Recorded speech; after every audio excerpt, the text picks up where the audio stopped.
Wel, gawn ni droi at Salm 146 a mae'n galwad i addoli heno. 146. Molwch yr arglwydd, fe wnaed molaf yr arglwydd tra byddaf byw, cana fawl i'm Duw tra byddaf. Peidiwch ag ymddiried mewn tywysogion, mewn unrhyw un na all waredu neu achub. Bydd ei anadl yn darfod ac yntau'n dychwelyd i'r ddaear. Ar diwrnod hwnnw, derfydd am ei gynlluniau, bydd ei gynlluniau wedi dod i ben. Gwyn ei fyd y sawl y mae Duw Jacob yn ei gynorthwyo, ac y mae ei obaith yn yr arglwydd ei Dduw. Creawdwr nefoedd a deiar a'r môr, a'r cyfan sydd ynddynt. Y mae ef yn cadw'n ffyddlon hyd byth, ac yn gwneud barn ar gorthrymedig, a mae'n rhoi bara i'r newynog. Mae'r arglwydd yn rhyddhau carcharorion, mae'r arglwydd yn rhoi golwg i'r deillion, ac yn codi pawb sydd wedi ei darostwng. Mae'r arglwydd yn caru y rhai cyfiawn, mae'r arglwydd yn gwylio dros y dieithriaid ac yn cynnal y weddw ar amddifad, a mae'n difetha ffordd y drygionus. Bydd yr arglwydd yn teyrnasu hyd byth, a Dduw di o Seion dros y cenedlaethau. Molwch yr arglwydd. Wel, gawn ni ymateb nawr te, ac addoli gyda'r emyn cyntaf sydd gyda ni heno, welen gwawrio, y ddydd i'w gofio, geni seilo gorau swydd.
Wel, ein darlleniad nesaf ni heno yw llythyr cyntaf Paul at y Thessaloniaid, a phenod 4, adnod 13, ymlaen i bennod 5 ac adnod 11. 4:13 i bennod 5, adnod 11. Yr ydym am i chi wybod gyfeillion neu brodyr am y rhai sydd wedi huno rhag i chi fod yn drallfodus, fel yr heliw sydd heb ddim gobaith.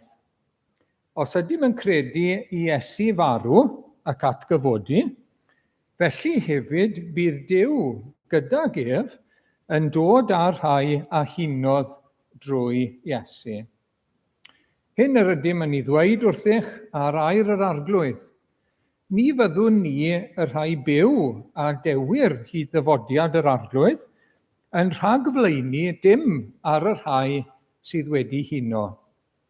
Oherwydd pan floeddir y gorchymyn, pan fydd yr archangel yn galw ac utgorn Duw yn seinio, bydd yr arglwydd ei hun yn disgyn o'r nef.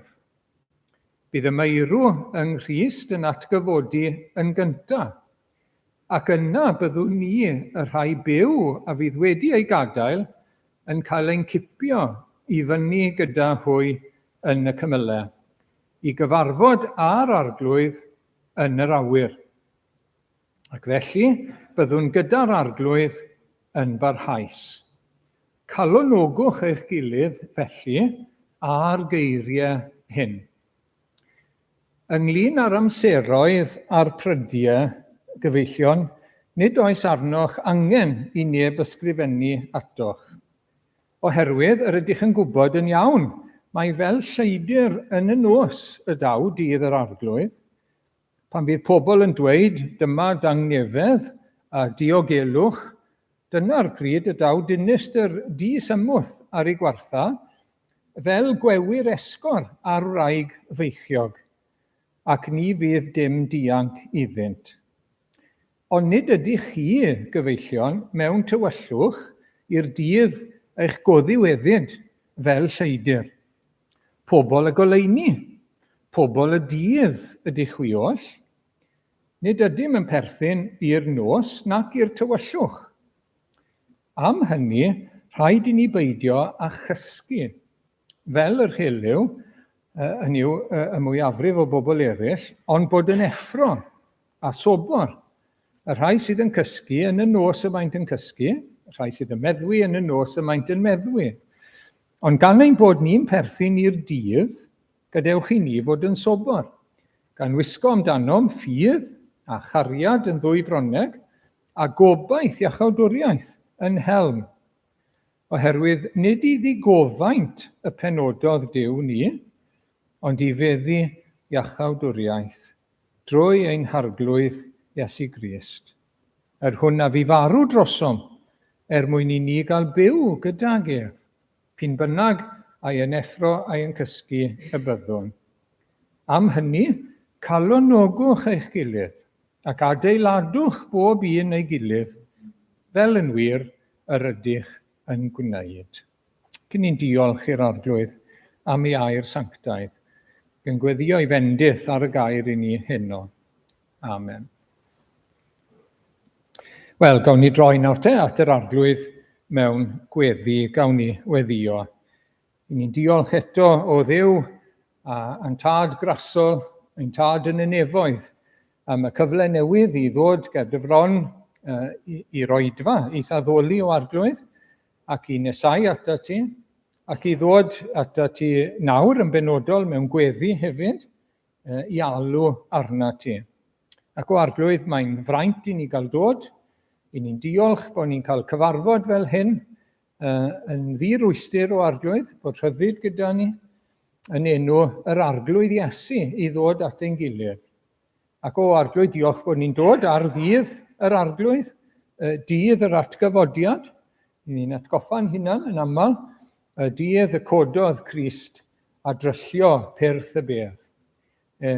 Diolch arglwydd, bod gyda ni Dduw byw, bod gyda ni arglwydd byw, bod gyda ni waredwr byw, bendigedig, a bod gyda ni obaith byw, trwy atgyfodiad Iesu Grist oddi wrth y meirw, a bod gyda ni etifeddiaeth yn y nef sydd wedi ei chadw i ni. Etifeddiaeth na allwn ni ddim ei cholli. Di-halogedig, di-ddiflanedig, ac yn cadw yn y nefoedd i chwi. Arglwydd, ni'n diolch am hyn, ni'n diolch bod ti hefyd yn dweud bod ni'n cael ein cadw ar gyfer yr etifeddiaeth trwy dy ras. Ac felly arglwydd i ni yn dod yma heno nawr i daddoli di arglwydd, i rhoi diolch a mawl i ti. Tydi sydd deilwng o Siôn Can, fy nghreuwr mawr am Duw.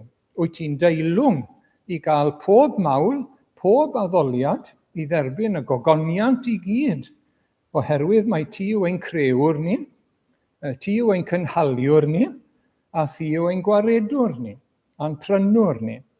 Ac felly ni'n daddoli di heno arglwydd, ni'n plygu ger dy bron di, ac yn plygu'n isel wrth dy draed di, i gydnabod dy fawredd, dy allu, dy ddoethineb, dy sancteiddrwydd, dy ras o arglwydd, dy drigaredd, dy gyfiawnder.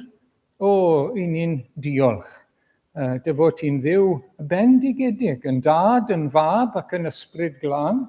Diolch am ein atgoffa ni bore yma, bod ti o dduw fel diwdod ynglwm wrth ein hachubiaeth ni.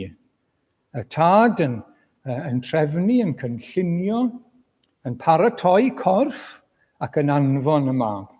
A'r mab yn fodlon dod. Yn fodlon dod a cymryd y corff yna. Yn fodlon dod mewn cnawd.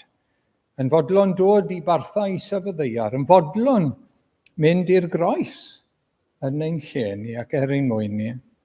Ni'n diolch am waith yr ysbryd glân yn creu y corff yna iddo fe, trwy nerth y goruchaf, ac o arglwydd yn ei lenwi fe, a nerth hefyd yn ei natur ddynol i gyflawni ei waith i gyd.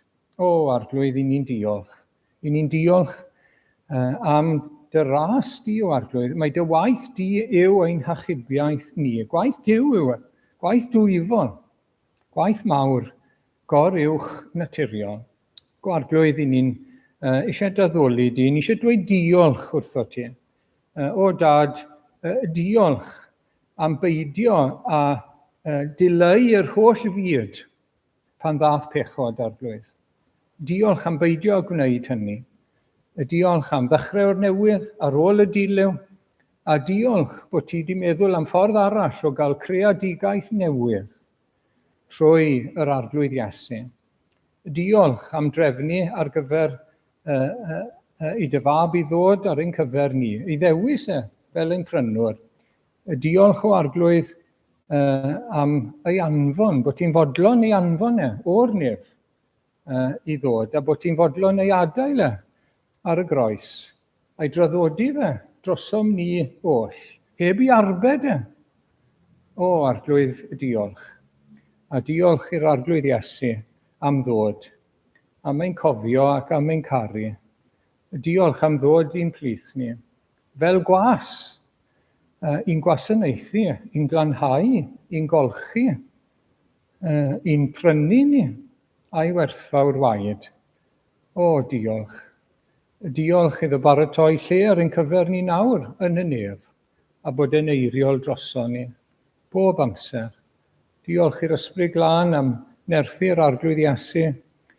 Diolch i'r ysbryd glân am ddod ar ddydd y Pentecost. Diolch i'r ysbryd glân am ddod a ni yn fyw i Dduw, lle oedden ni'n farw. Diolch, diolch a diolch. Ti yw Duw ein achubiaeth ni arglwydd, ti yw Duw ein iachawdwriaeth ni, yn dduw bendigedig. Ac o arglwydd, helpa ni ddaddoli di heno, helpa ni i ddiolch i ti, helpa ni dy wasanaethu di yn ein bywyd o arglwydd fel diolch. Helpa ni dros gyfnod yr advent nawr i feddwl amdana ti, fyfyrio arna ti, i fyfyrio ar yr arglwydd Iesu gymaint ag y gallwn ni, i synnu ac i ryfeddu, ac i ddweud wrth eraill amdano fe. Fi'n cofio am yr ymweliadau gyda'r ysgolion, nawr bydd gwasanaeth yn Nadolig wedi dechrau yn ystod y mis yma nawr. Diolch am y cyfle, diolch am y croeso ni'n cael. A diolch bod ni'n cael sôn am yr hanes yma unwaith eto. A rhai yn ei glywed fel am y tro cyntaf. O, arglwydd bendithia y gwaith yma, yr athrawon sydd yna, staff sydd yna, a'r plant hefyd wrth gwrs, y disgyblion. Ac pob peth arall sy'n cael ei sydd wedi drefnu, y cyfleoedd fydd gyda ni Arglwydd. Diolch. Diolch am bob cyfle. Diolch am bob cyfle i ddweud am yr Arglwydd Iesu, a goleuni sydd wedi dod i'r byd. A helpa ni, nertha ni wneud hynny. Allwn ni ddim wneud Arglwydd yn ei nerth yn hunain. Ni'n gofyn i ti'n nerthu ni trwy'r Ysbryd Glân. Ac ni'n gofyn am ddylanwad yr Ysbryd Glân arno ni, ar ein heglwys ni, ar ein hardal ni Arglwydd. Bod dylanwad yr ysbryd yn dod ar y rhai fydd yn clywed y neges, fel bod nhw'n cael byw o Arglwydd trwy'r neges yma, yn dy drigaredd ac yn dy ras. Ni'n cofio am frodyr a chwiorydd sy'n cael eu herlyd, yn enwedig amser yn Nadolig, ni'n gwybod mewn rhai gwledydd bydd mwy o ymosod, bydd mwy o erlyd, gofyn ti'n nerthu nhw nawr, a'i nerthu nhw yno ti ar gyfer hynny o Arglwydd. Ac o Arglwydd, ni'n cofio am ein gilydd mewn gweddi, ni'n diolch bod ni'n gallu dod a'n gilydd ger dyfron, beth bynnag sydd yn mynd ymlaen yn ei bywydau ni, rhai a gofidiau corfforol falle, rhai a gofidiau yn y meddwl, amrywiol bethau yn pwyso arno ni Arglwydd, ynglyn â ni'n hunain, neu falle ynglyn â'n teulu. Wel, ni'n dod â popeth ger dyfron di. Diolch Arglwydd bod ti'n cydymdeimlo ni yn ein gwendidau, bod ti yn llawn tosturi tuag ato ni Arglwydd, a bod y air di, bod ti wedi cael tafod i gysuro y blinedig o Arglwydd. Diolch, gad iddyn nhw brofi hynny nawr, rhai sydd yn blinedig, yn flinderog ac yn llwythog falle yn y dyddiau hyn. Ac o Arglwydd derbyn ni nawr, maddau ni eto trwy waed Iesu Grist, cadw ni rhag prawf o Arglwydd, ac o gwaredu ni rhag yr un drwg. Cadw ni'n effro o Arglwydd yn ysbrydol, fel ni wedi darllen, fel byddwn ni'n clywed nawr. Helpa ni fod yn blant y dydd. Helpa ni fod yn byw fel rhai sydd yn disgwyl dyfodiad yr Arglwydd. I ni'n diolch bod gyda ni rhywbeth gwefreiddiol i ni'n edrych ymlaen ato. Ac yna caf ei weled ef, pan el y byd ar dan, ac edrych yn ei hyfryd wedd, gan harddach nag o'r blaen. Arglwydd i ni yn dygaru di nawr, heb dy weldi, ond wedyn cawn ni dy weldi fel y gyrwyty, a cawn ni fod yn debyg i ti hefyd. Mae hwnna'n syndod ac yn ryfeddod parhaus. Tyred felly dere Arglwydd, dere i ni gael gweld o ogoniant i, dangos o ogoniant Arglwydd, ac os na fydd di'n dod yr ail waith nawr cyn hir, ymwel â ni Arglwydd. Taro ymweliad gyda ni trwy ddyfodiad yr ysbryd mewn nerth. Arglwydd, aros gyda ni nawr a derbyn ni yn enw Iesu Grist. Amen.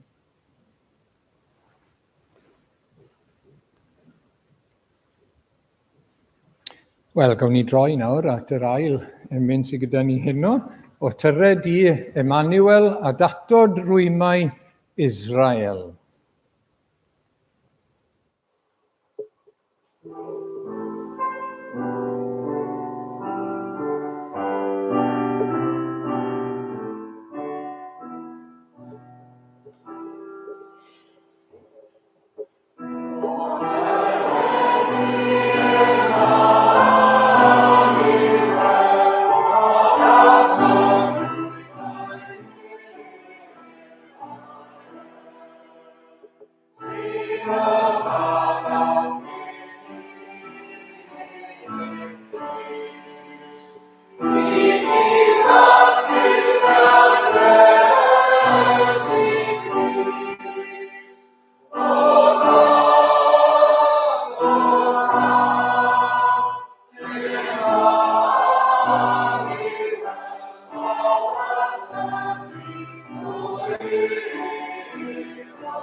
Wel, gawn ni droi yn sylw nôl at y darlleniad ar ail ran 1 Thessaloniaid pennod 5 ac adnod 1 i 8, dwedwch yn fwy penodol.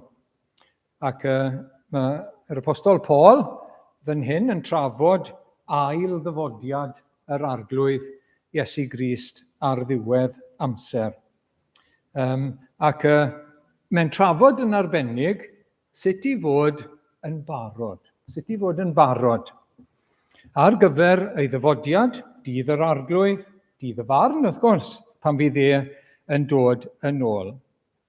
So rwy'n di gofyn i chi to, chi'n barod ar gyfer y Nadolig? I ni'n gofyn y cwestiwn, ond i ni. Mae'n rhan o'r sgwrs i chi'n barod. Dwi'n byth yn siŵr yn unan beth mae'n feddwl mwy na thebyg, achos bod fi ddim yn gwneud lot o baratoadau, a rhywun arall yn gwneud e. Oeddech chi wedi cael y bwyd siwr o fod a'r trefniadau, a'r anrhegion a popeth yn ei lle ar gyfer dathlu Nadolig. Ond wrth gwrs, di ni ddim yn edrych ymlaen nawr at ddyfodiad Iesu Grist i'r byd, y tro cyntaf, edrych nôl i ni. Amser y Nadolig, edrych yn ôl a cofio a dathlu y ffaith bod e wedi dod, a pam oedd e wedi dod. I fod yn geidwad, ganed i chwi heddiw, geidwad, gwaredwr yn Ninas Dafydd, yr hwn yw Crist yr arglwydd. Newyddion da o lawenydd mawr. I ni'n edrych ymlaen at hwnna, i'n edrych nôl at hwnna i ni, a llawenhau ynddo fe, a diolch amdano fe, a i rannu fe gymaint ag allwn ni, fel nath y bugeiliaid. Fel yna i ni fod i rannu'r newyddion da, llawenhau yn yr arglwydd ac yn ei ddyfodiad ef. Rhyfeddu at y pethau yma. A cadw nhw yn ddwfwn yn ei meddwl. Dyna nath Mair, chi'n cofio? Pethau oedd yn cael ei dweud am yr arglwydd Iesu. Oedd hi'n cymryd e mewn. Ac oedd hi'n cadw fe, yn mynd drosto fe, ac yn cadw fe mewn yn ei meddwl ac yn ei chalon hi. Ac mae hynny yn esiampl i ni hefyd. Ond, i ni yn edrych mlaen at rhywbeth, fel Cristnogion, i ni'n edrych mlaen at yr ail ddyfodiad. Dyna i ni'n edrych ymlaen ato. Dyna'r peth mawr, y digwyddiad mawr nesaf yn hanes iachawdwriaeth ac yn hanes yr Efengyl.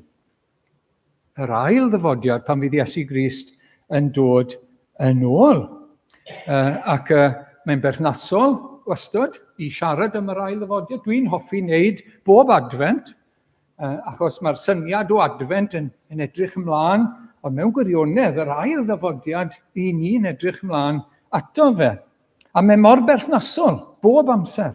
Mae'n berthnasol i bawb, byddwn ni gyd yna, ger bron yr arglwydd a'r ddydd y farn.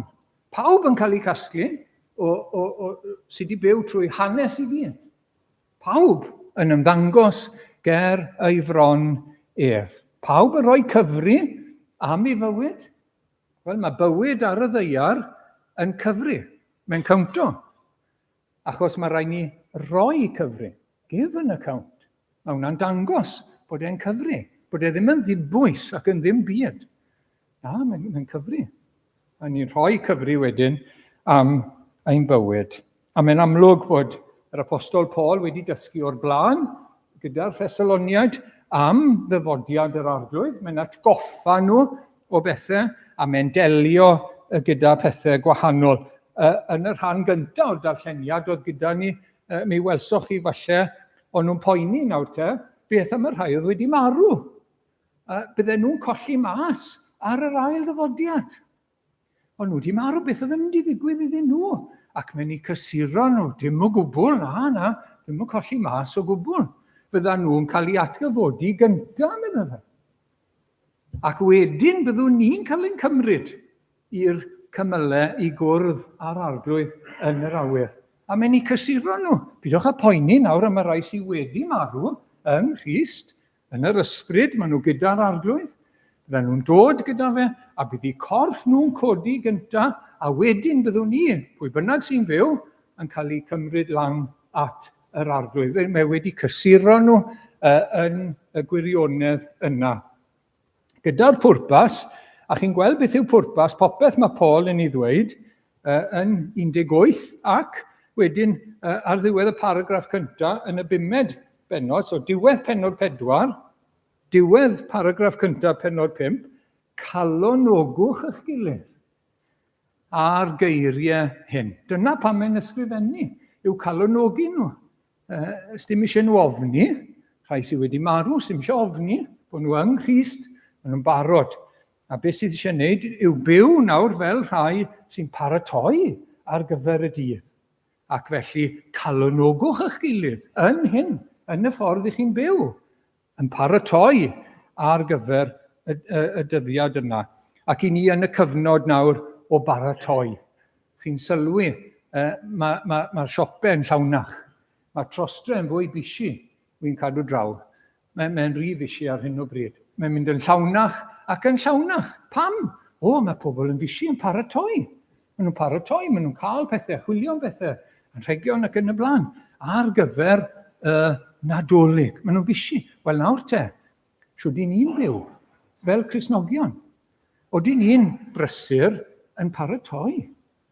Oeddi ni'n cael ein hunain, oeddi ni'n byw mewn ffordd lle ni'n paratoi ar gyfer dyfodiad yr arglwydd yr ailwaith. Oeddi ni'n byw fel yna. A dyna mae'r apostol Paul nawr yn sôn amdano fe yn y 5 bennod yn y paragraff cyntaf hefyd. Yr agwedd anghywir i ddechrau, a'r agwedd cywir wedyn ni. Yr agwedd anghywir yw canolbwyntio ar amseroedd a phrydiau. Ynglŷn â'r amseroedd a'r prydiau, frodyr, nid oes arnoch angen i neb ysgrifennu atoch. Oherwydd, medda fe, chi'n gwybod yn iawn, mae fel lleidr yn y nos fydd yn dod. Felly, mae rai bod y cwestiwn yma wedi dod gan y Thessaloniaid, chi'n gweld, a mae'r apostol yn delio â'r cwestiwn nawr ynglŷn â amseroedd y ffrydiau. Maen nhw wedi gofyn ynglŷn â hyn. Oedden ni'n gwybod pryd, wrth gyda ni syniad pryd mae'n mynd i ddod ac yn y blaen. Pam gofyn? Wel, dyn ni ddim yn siŵr yn union pam oedden nhw'n gofyn. Mae yn meddwl yn ymarferol nawr, yn hermau ymarferol bob dydd, pam i ni eisiau gwybod pryd mae rhywun yn cyrraedd?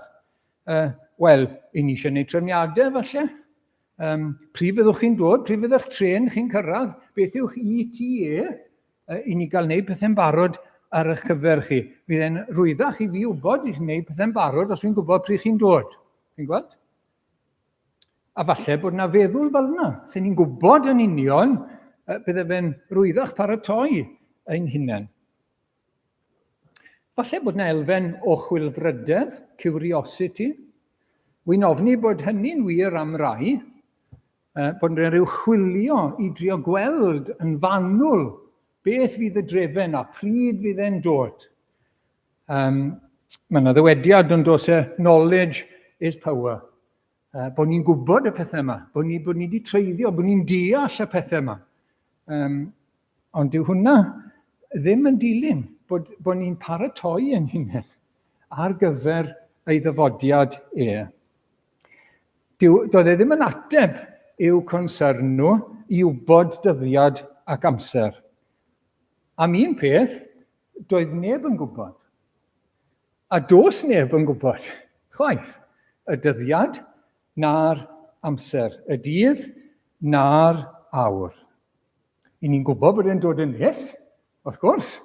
Mae 2000 o flynyddoedd bron ers y geiriau yma. Mae'n amlwg bod e'n dod yn nes. Ond dyn ni ddim yn gwybod pryd. Dyn ni ddim. Medde'r arglwydd Iesu, chi'n gwybod y geiriau yma falle, neb ond y tad yn gwybod. Mathew 24:36. Ond am y dydd hwnnw, a'r awr, ni yw'r neb, nac angylion y nef, sylwch, na'r mab. Neb ond y tad yn unig. Pan oedd Iesu Grist ar y ddaear, doedd e ddim yn gwybod. Ac oedd e'n fodlon pido gwybod. Beth sy'n ddiddorol, oedd e'n fodlon peidio gwybod. Does neb yn gwybod, a ddim eisiau chi fynd gormod ar ôl hynny. Dyma beth ni'n darllen yn llyfr yr Actau. Nid chi sydd i wybod amseroedd neu brydiau y mae'r tad wedi ei gosod o fewn ei awdurdod ef ei hun. Mae'r pethau yma yn gyfrinachol i'r tad, yn ei awdurdod A mae'n ddigon i ni fod yn hapus â hynny, bod popeth yn ei law mae'r amserlen yn ei law bydd e'n digwydd fel mae wedi trefnu, fel mae e'n bwriadu. A mae'r arglwydd Iesu yn fodlon â hynny. A dylen ni fod felly yn fodlon gyda hynny. Ac mae Paul wedyn yn atgoffa nhw, a mae'n defnyddio 2 ddarlun i gyfleu hyn nawr te. 2 ddarlun syml iawn, y lleidyr yn y nos a genedigaeth plentyn. 2 ddarlun o fywyd bob dydd sy'n rwydd iawn, ac mae y Testament Newydd yn llawn o'r darlun cyntaf, y lleidyr yn y nos. Mae trwy'r Testament Newydd. Iesu Grist eto yn Mathew 24, gwybyddwch hyn, pe buasau meistr y tŷ yn gwybod pa amser y bydde'r lleidyr yn dod, buasau ar ei wyliadwriaeth ac ni buasau wedi caniatáu iddo dorri mewn i'w dyn. Na fe? Sôn am ei ddyfodiad fel lleidyr yn dod. Mae Pedr yn ei ail lythyr, fe ddaw dydd yr arglwydd fel lleidyr, meddai fe. Ac wedyn, llyfr y datguddiad, pennod 16, wele rwy'n dod fel lleidyr. Na fe eto. Gwyn ei fyd y sawl sy'n effro. A'i ddillad ganddo yn barod. Rhag iddo fynd o amgylch y noeth a'i weld yn ei warth. Wy'n dod fel lleidyr. Hynny yw yn annisgwyl ac yn sydyn. Y pwynt yw, mae rhaid chi fod yn barod. Rhaid chi fod yn barod ar gyfer y dydd hwnnw. Mae lladron am ddal pobl, wrth gwrs, yn ddi-ar-wybod, heb yn wybod, heb yn nhw'n barod. Dyn nhw'n rhoi rhybydd, dyn nhw'n rhoi appointment i chi bod nhw'n dod. Dyna'r pwynt. Maen nhw'n dyla chi pan i chi ddim yn barod amdano ac yn ein twyllo ni ac yn y blaen. A felly bydd e'n dod yn sydyn, yn sydyn. Chi'n cofio, ar ddydd y Pentecost, pan ddath yr Ysbryd Glân, mi ddath e'n sydyn. Yn sydyn. Pan mae'r Ysbryd Glân yn dod mewn adfywiad neu diwygiad, mae'n dod yn sydyn. Sneb yn gwybod ymlaen llaw. Sneb yn gallu gweud pwy ddwrnod, pryd. Na. Pobl yn gofyn, pobl yn gweddio, pobl yn ceisio, ond mae'n dod yn sydyn. A bydd yr ail ddyfodiad rhywun peth, yn sydyn. Yn sydyn. Bod yr arwyddion i weld, mae'n dod yn sydyn. Ac mae'n elfen o fod yn annisgwyl, wrth gwrs, yn yr ystyr hynny. Ac yn ail, poenau esgor yn dod a genedigaeth yn dod ar wraig sydd yn feichiog.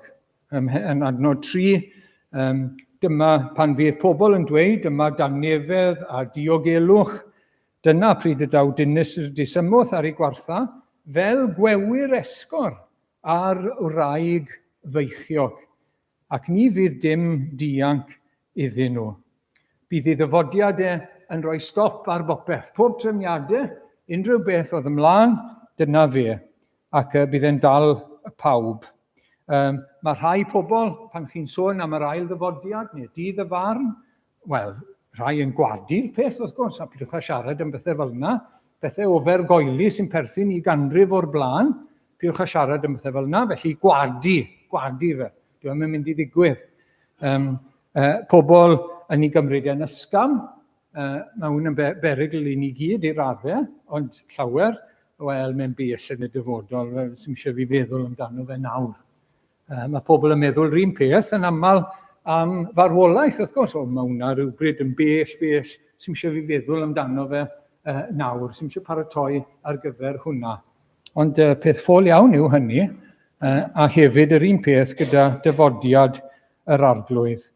Rhai yn byw yn anfoesol ac ddim eisiau meddwl am gwrdd â Duw, wrth gwrs, a gorfod ateb iddo fe. Ond dyma'r darlun, pan mae poenau esgor yn dod, sy'n byd allwch chi wneud, mae rhaid i'r babi ddod. Mae rhaid rhoi y genedigaeth. Allwch chi ddim gohirio achos gwyliau, neu trefniadau eraill, pinnau bod e'n gyfleus neu'n anghyfleus. Wy'n cofio pan o'n i'n byw yn y Gogledd, yn y ganrif ddiwetha, wy'n cofio pan oedden ni'n disgwyl plant nawr, oedd rhai mamau, dwedwch nawr oedd y babi'n diwedd mis Awst. Ac o'n nhw'n trio'i gorau i ddyla mlaen tan fis Medi. Fel bod nhw yn gyntaf ym mlwyddyn yr ysgol, yn lle ar ddiwedd y blwyddyn ysgol. O'n nhw'n trio dyla mlaen. Wel, na fe. Ond os oedd e'n dod, oedd e'n dod. Sy'n byd allwch chi wneud. Os yw'r amser wedi dod, neu wedi dod, dyna fe. Ac fel yna y bydd dyfodiad yr arglwydd. Pan mae'n dod, mae'n dod. Ac i lawer, byddan nhw ddim yn barod, wrth gwrs. I lawer, byddan nhw wedi llefaru heddwch ffals, byddan nhw wedi credu celwydd, a byddan nhw ddim yn barod. Byddan nhw ddim wedi ymddiried yn yr arglwydd Iesu. Byddan nhw ddim yn barod ar gyfer y dydd yna. Beth bynnag yw'n cyflwr ni pan ni'n gadael y byd yna, dyna fydd yn cyflwr ni pan fydd e'n dod nôl, wrth gwrs. A dyna sy'n penderfynu oedden ni'n barod neu y beidio. Wel, dyna y ddau ddarlun a'r agwedd anghywir yw meddwl mwy am amseroedd a phrydiau. Ond yr agwedd cywir nawr te, medde'r apostol Paul, yw bod ar fi hun, bod yn effro. Dyna beth sydd yn bwysig. Nid bod ni'n gwybod yr union amser, ond bod ni ar fi hun ac yn barod, ac wedi wneud yn hunain yn barod, ar gyfer ei ddyfodiad pryd bynnag y daw. Os dim angen i'r Cristion i ddychryn, na chael ei ddal gan y dydd hwnnw, bod e ddim yn gwybod y dyddiad. Dyw hwnna ddim mor bwysig. Mae rhywun yn gallu cael ei ddychryn gyda lleidyr yn y nos, nethoch chi sylwi ar yr adnod, na fe, mae dal lan o datguddiad, Wy'n dod fel lleidyr, gwyn ei fyd y sawl sy'n effro, sydd ar fi hun. A'i ddillad ganddo wedi gwisgo. Ac wrth gwrs, gallwch chi gymhwyso hwnna os licwch chi. Pan ych chi'n credu yn yr Efengyl, chi wedi'ch gwisgo a cyfiawnder Iesu Grist. A chi'n barod. Chi'n iawn o flaen Duw. Chi'n barod, chi wedi'ch gwisgo. Heb Iesu Grist, chi'n noeth. Chi yn eich pechod, yn exposed o flaen Duw yn eich holl bechod. Y Duw holl wybodol. Sanctaidd. Does dim dianc oddi wrtho fe.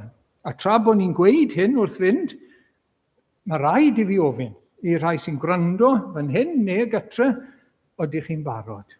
Odych chi'n barod? Odych chi wedi'ch gwisgo? Odych chi wedi'ch gwisgo yng nghyfiawnder Iesu Grist? Dyna sy'n ein ni'n iawn o flaen Duw, chi'n gweld?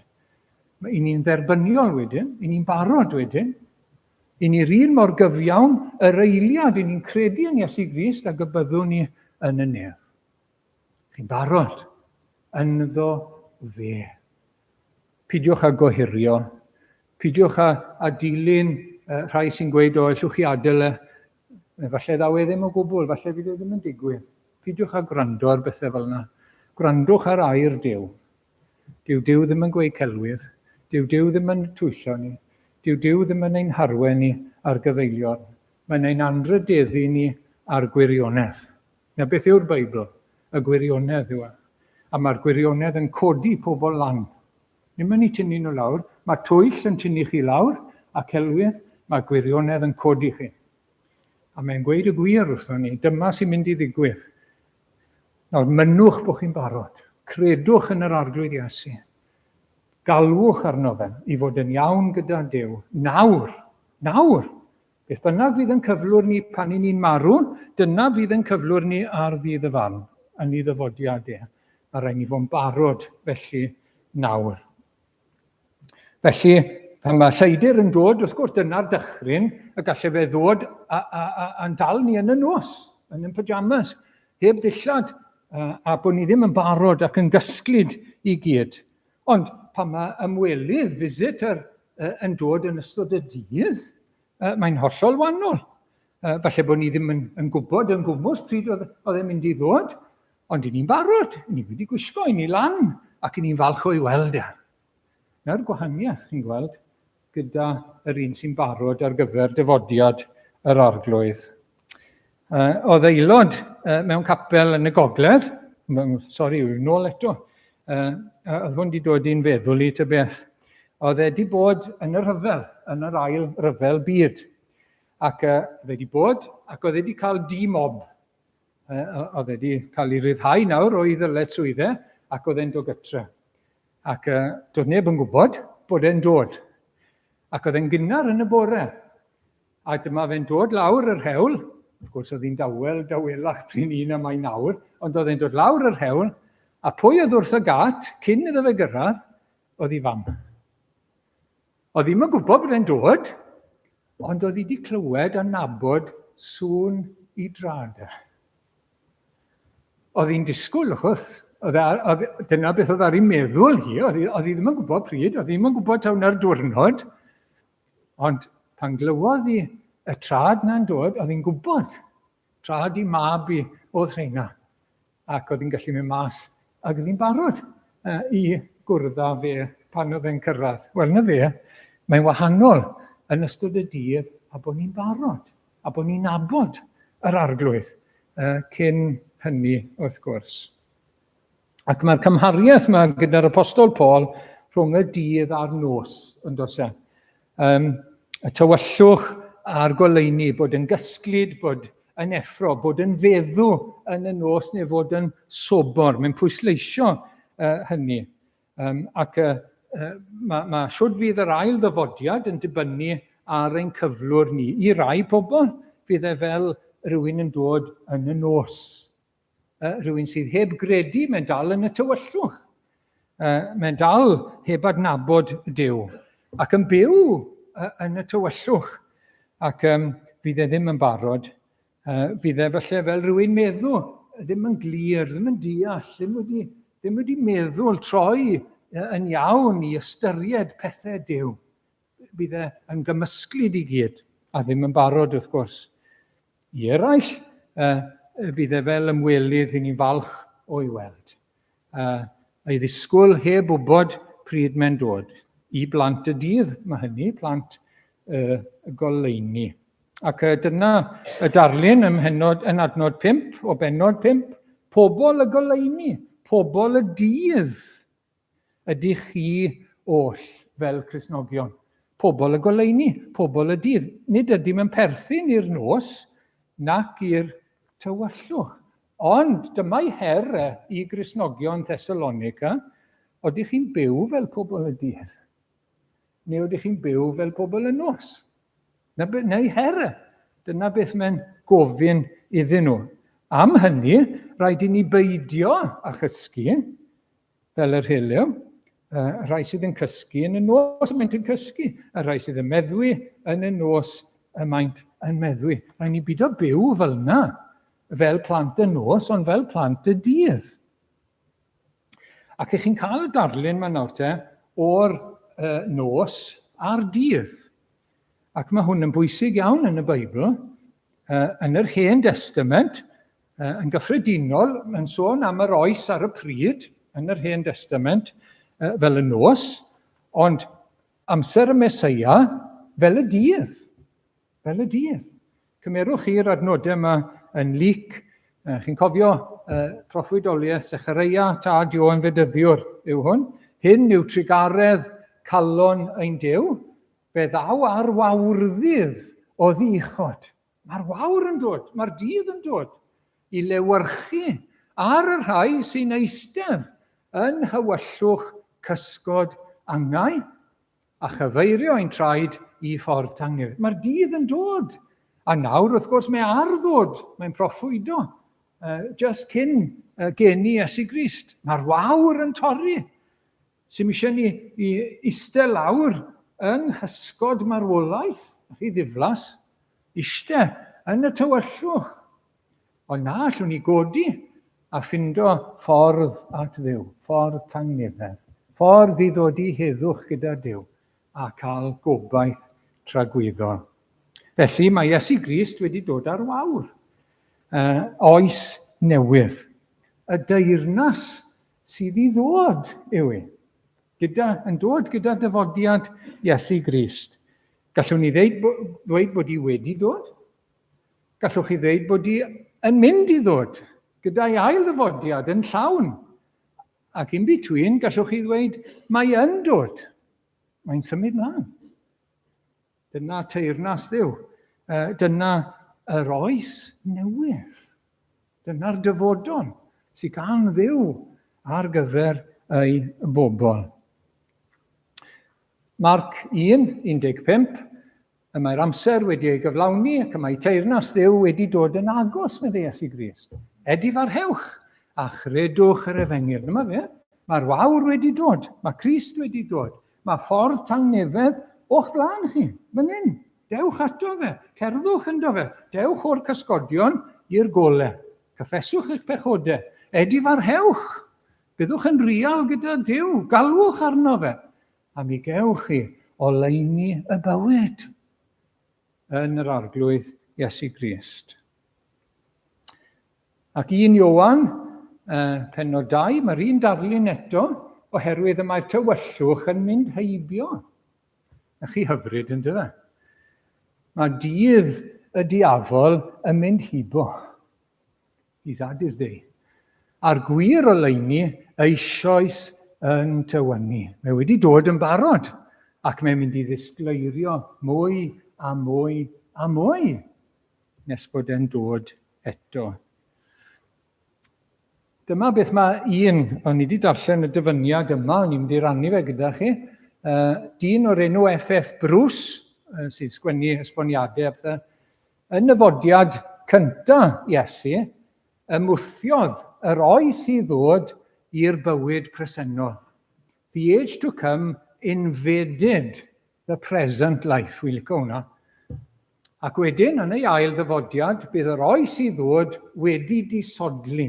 Yr oes presennol yma yn llwyr. The second coming, the age to come, will have altogether superseded this present age. Mae'n hyfryd y darlun yna, a'r gwirionedd yna'n cael ei roi i ni. Ac felly mae'r Cristion yn perthyn i'r oes newydd. Mae'n perthyn i'r oes i ddod. Mae'n perthyn i deyrnas y goleuni, teyrnas y dydd, teyrnas nefoedd.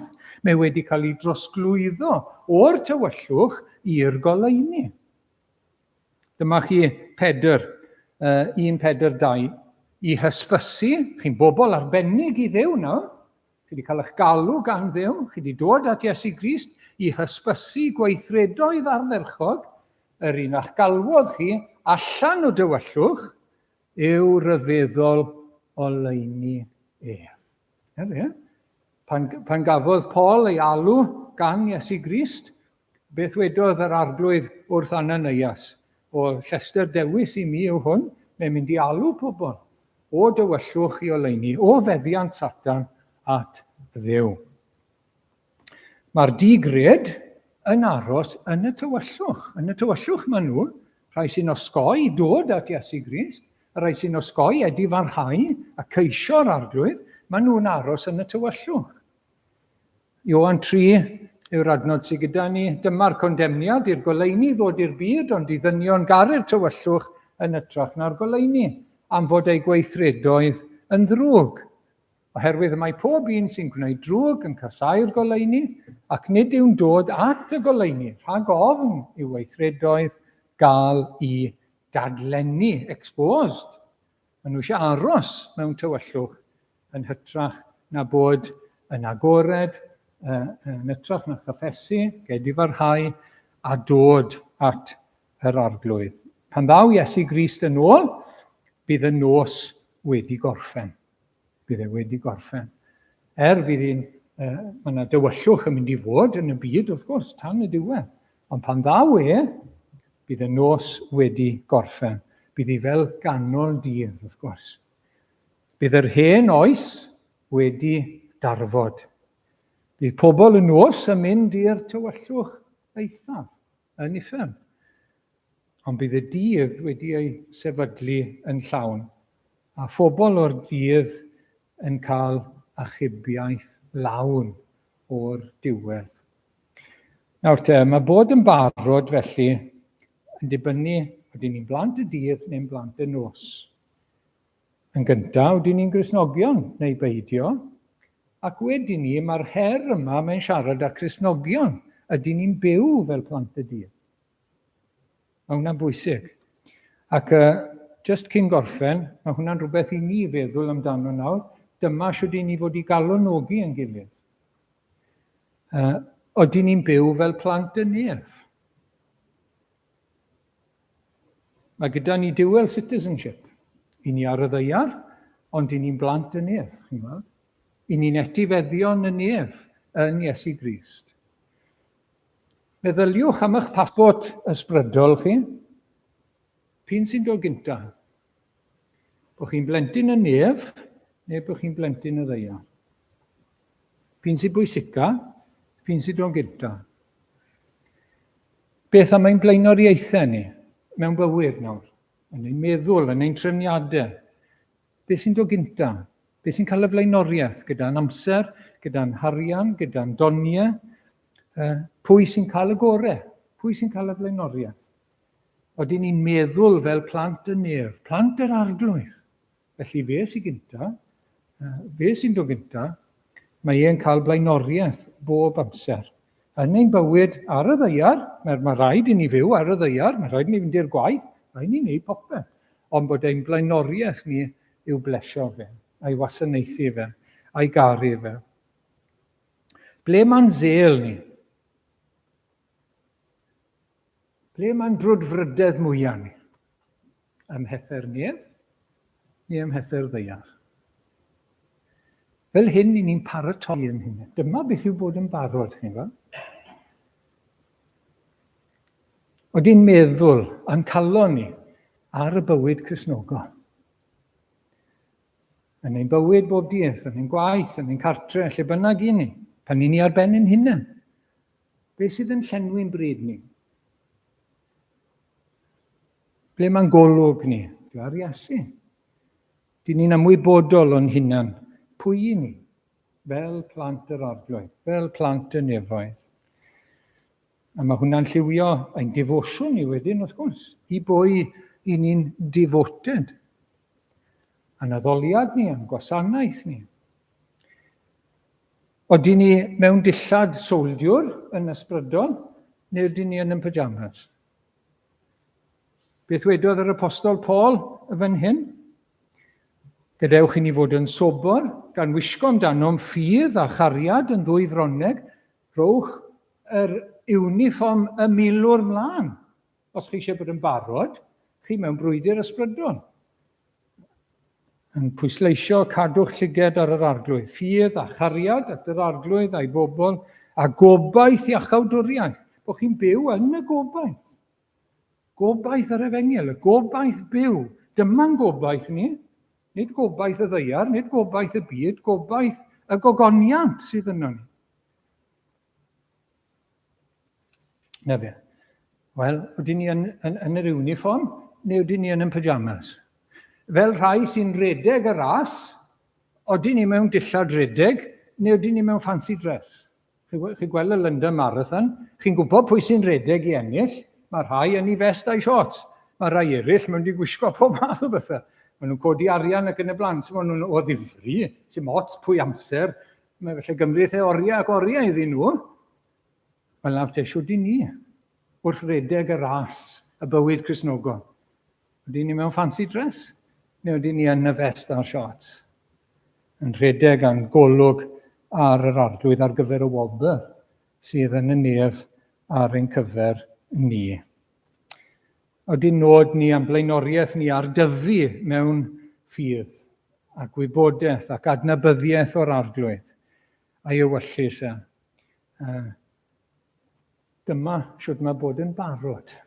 Mae hwn lot mwy pwysig nag amseroedd a thrydiau. Ein hagwedd ni yn ymarferol at yr Efengil, ein hagwedd ni at yr arglwydd, ein hagwedd ni at bethau Duw, pethau'r arglwydd, ein perthynas ni ar arglwydd. Dyma'r pethau sydd yn cyfri. O'n i'n meddwl am Simeon, adeg dyfodiad Iesu Grist. Mae'n esiampl o ddyn oedd yn barod. Oedd yn barod. Oedd ddim yn gwybod pryd oedd y Mesaia'n dod, y tro cyntaf nawr, ond oedd yn barod. A gollodd e ddim mas. Gawn ni ddod Luc 2, dyn cyfiawn a diwiol oedd hwn.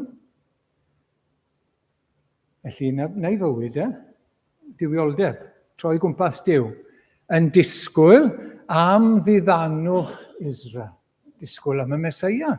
A dde ddim yn gwybod pryd, ac yr oedd yr ysbryd glân arno fe. Ac oherwydd hynny, oedd e'n barod. A pan ddath yr amser, gafodd ei arwain gan yr ysbryd i weld yr arglwydd Iesu, y plentyn,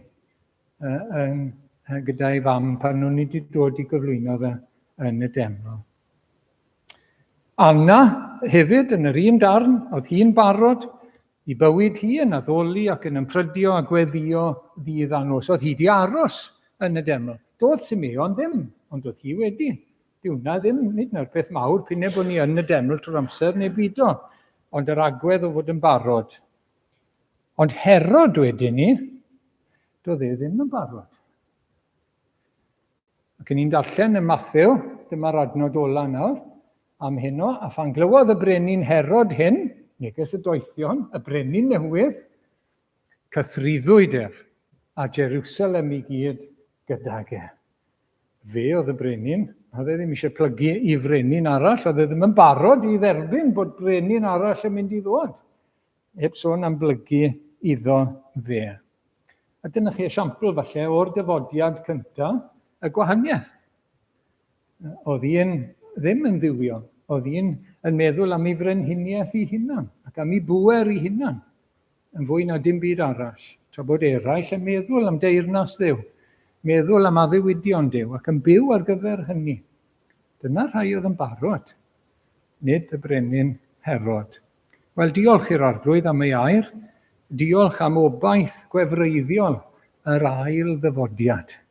Beth i ni'n edrych ymlaen ato nawr, pan ddaw yr arglwydd yr ail waith. Gadewch i ni galwnogi'n gilydd i fyw mewn ffordd lle ni'n paratoi ein hunain ar gyfer y dydd. Mwyn i enw. Amen.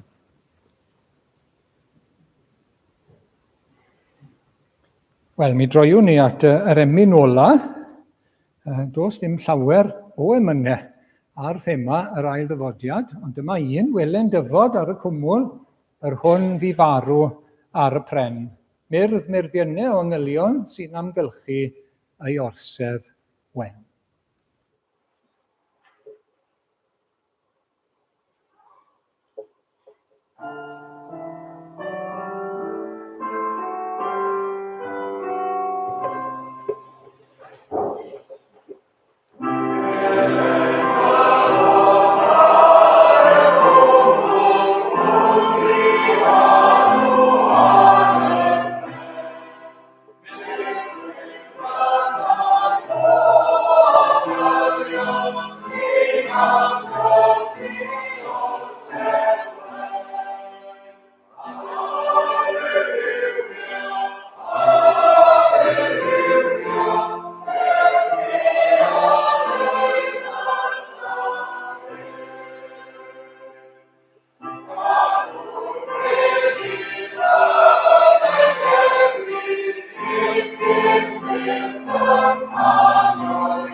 Diolch o arglwydd am dy air i ni heno.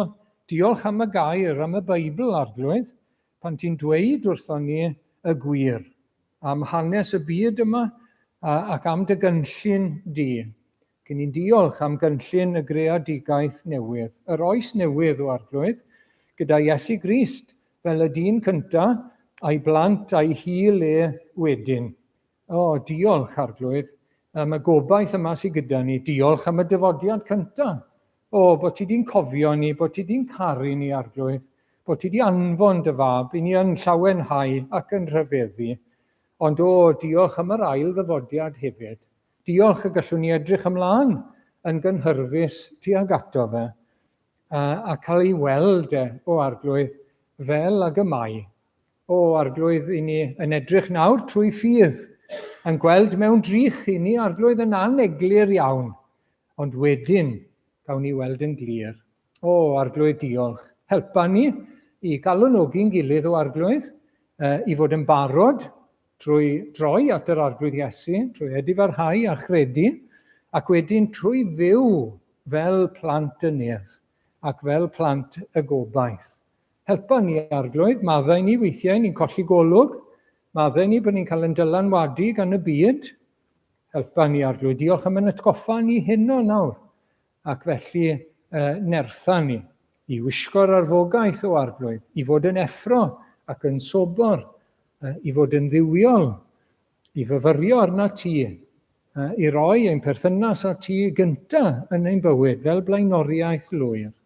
Arglwydd nertha ni, a diolch a chawn ni beth ein siomi wedyn yno ti.